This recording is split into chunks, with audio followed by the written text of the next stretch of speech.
moment this weekend, Jerry Jones canceled his interview at the NFL Combine. Yeah. And the Cowboys have had a rough couple years. I mean, they gave away a fourth round pick for Trey Lance. He couldn't beat out Cooper Rush. I mean, if Kyle Shanahan can't make a quarterback accurate, he's not accurate. They gave up a fourth round pick for Jonathan Mingo, the wide receiver, 5 catches for the Cowboys. And again, both those moves, we all kind of went, eh. Meanwhile, the Commanders gave up a fifth round pick for Deebo Samuel. And it's really interesting as I look at Washington, not just because of the result, but between Adam Peters, Cliff, Dan Quinn, that move for Deebo, Jayden Daniels, and I don't think, like a lot of times there's recency bias. I honestly believe for the next decade, Washington's going to be one of the 3 best NFC teams, and I think what's happening with the Cowboys now, they're becoming the old Al Davis Raiders. They feel like they are, honestly, they are lost at sea. I mean, they are giving away draft picks now. I mean, people don't understand. They may rework Dak's contract. It's a $90 million cap hit. That is over double Josh Allen. They can rework it all they want to what, 58? I said this a year ago. I said they're going to start a decade of regression. It has happened so fast in this league. Shit goes south so fast. What did you make of the Deebo only giving up a 5th round pick? Well, to me, you just look at the free agent class and you go, well, we don't want to get in any long, because the whole thing was Washington has all this cap space. They need some more weapons for Jayden. And you look around, you go, well, NFL free agency is the most overrated thing because high-end guys never make it. And the guys that do, you have to pay an absolute premium to get. Remember a couple years ago, Christian Kirk got like 4 years, $90 million. He actually turned out to be okay, but you have to pay, elite money for those guys. So I can get Deebo on a year-to-year contract. I have all this space. All I have to give up is a 5th round pick. And in the NIL era, 5th, 6th, 7th round picks feel like diminished and watered down. I also think you get a guy who's a little motivated. People are calling him fat, a little like Luka style. Adam Peters knows the guy well. Cliff Kingsbury, when you think back to Arizona, they used a lot of gadget players. Rondale Moore, the Purdue guy, different type player, but guys you can get behind the line of scrimmage. I actually think it's a good scheme fit. He has excelled when they've had a route running wide receiver on the opposite side, Terry McLaurin, Brandon Ayuk. To me, if you get a motivated Deebo, it's a no-brainer. We have all this cap space. I give him 17. All I have to give up is a 5th round pick.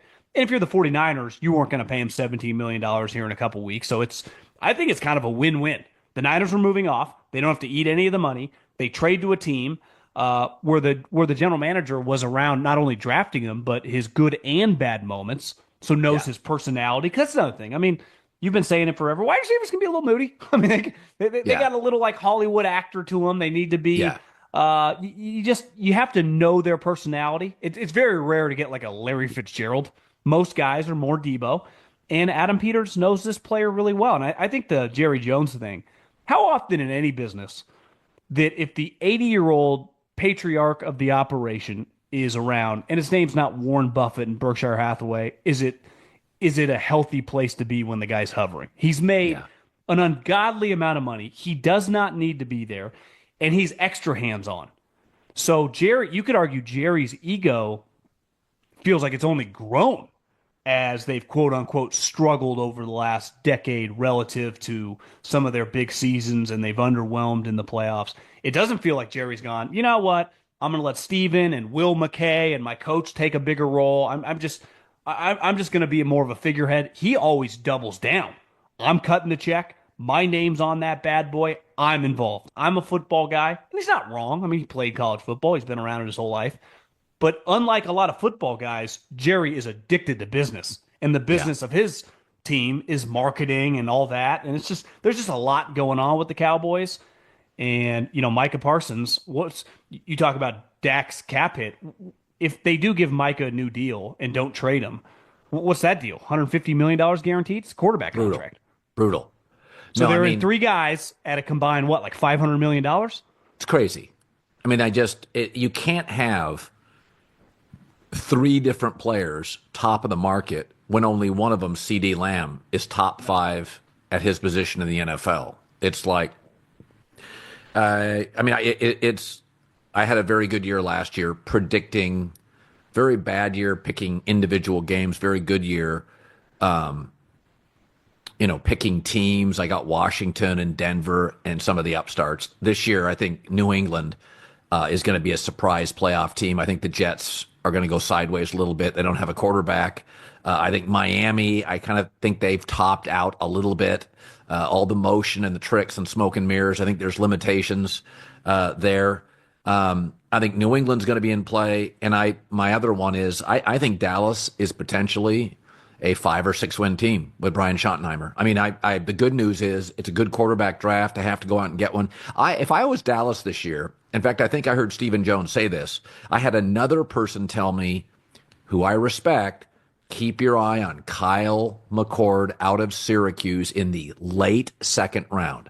Do not be shocked if the Dallas Cowboys do go after Kyle McCord of Syracuse. Now, they're not late second.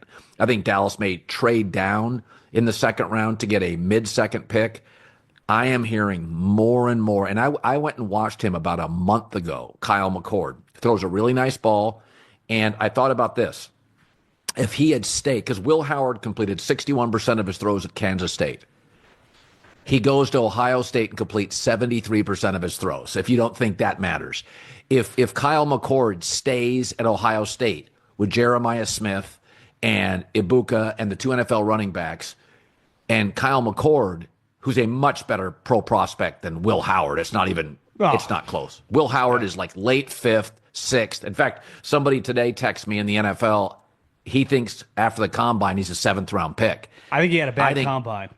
Oh, bad. I think Kyle McCord is going to end up being as good as any quarterback in that draft. This is my hottest take, is that he'll be the guy. Tell me I'm wrong. Well, I think, yeah, I watched a couple Syracuse games this season and went, this is the guy that Ryan Day, because let's face it, they blamed him for the Michigan loss 2 years ago, right. and he got kicked out. And so I believed him. I was like, hey, this guy, if he can't make it there, maybe they're right. And then you watch him at Syracuse, who had their best season in a while. He was spinning. He's got a big arm, tight spiral. I think him and Jackson Dart, because there were so many question marks with the top 2 guys, with Cam and Shador. If you're talking about 2 guys that you have to draft in the top, I don't know, one guy in the top 5, the other guy in the top 12, you can get these 2 guys. Historically, McCord is not going to be a first-round pick, but even Jackson Dart would also have been a second-round pick. You could find the Derek Carrs, the Jimmy Garoppolos, these guys that can start for you, and if you do a good job building your team, you can win with. I think the problem for the Cowboys is if you look at the Dak era, they really only had to deal with the Eagles. Right, just kind of went back and forth over the last 10 years, right, with Doug Peterson and then Sirianni era. Well, now it's not just the Eagles, it's Washington too. So you add another team, because Washington up until last year was a joke. The Giants have been terrible for, a decade plus. So now the Cowboys don't just have to deal with the Eagles, they have to deal with Washington.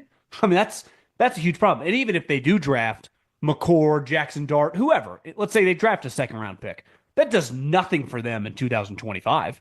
And honestly, it does nothing for them the next couple years. They're kind of just hoping to get their Jordan Love, which is good big picture team building. But it does not help them trying to beat the... I had this take that Sam Darnold so overachieved for the Vikings that Kevin O'Connell and their young GM feel like they owe Sam Darnold. They owe him a solid. And everybody likes Sam. Impossible not to like if you meet him. And so they have said publicly, we're not sure what we're going to do. We may re-sign him. And everybody knows Kevin O'Connell, the tall Sean McVay, is a really good coach. Now, I'm theorizing this. But Kevin O'Connell knows what he's going to do at quarterback. He's going to use J.J. McCarthy. Yeah. But they're doing a solid. This is sort of like what McVay did to Baker Mayfield. He told everybody, God, Baker was great. I've never seen a guy work this hard.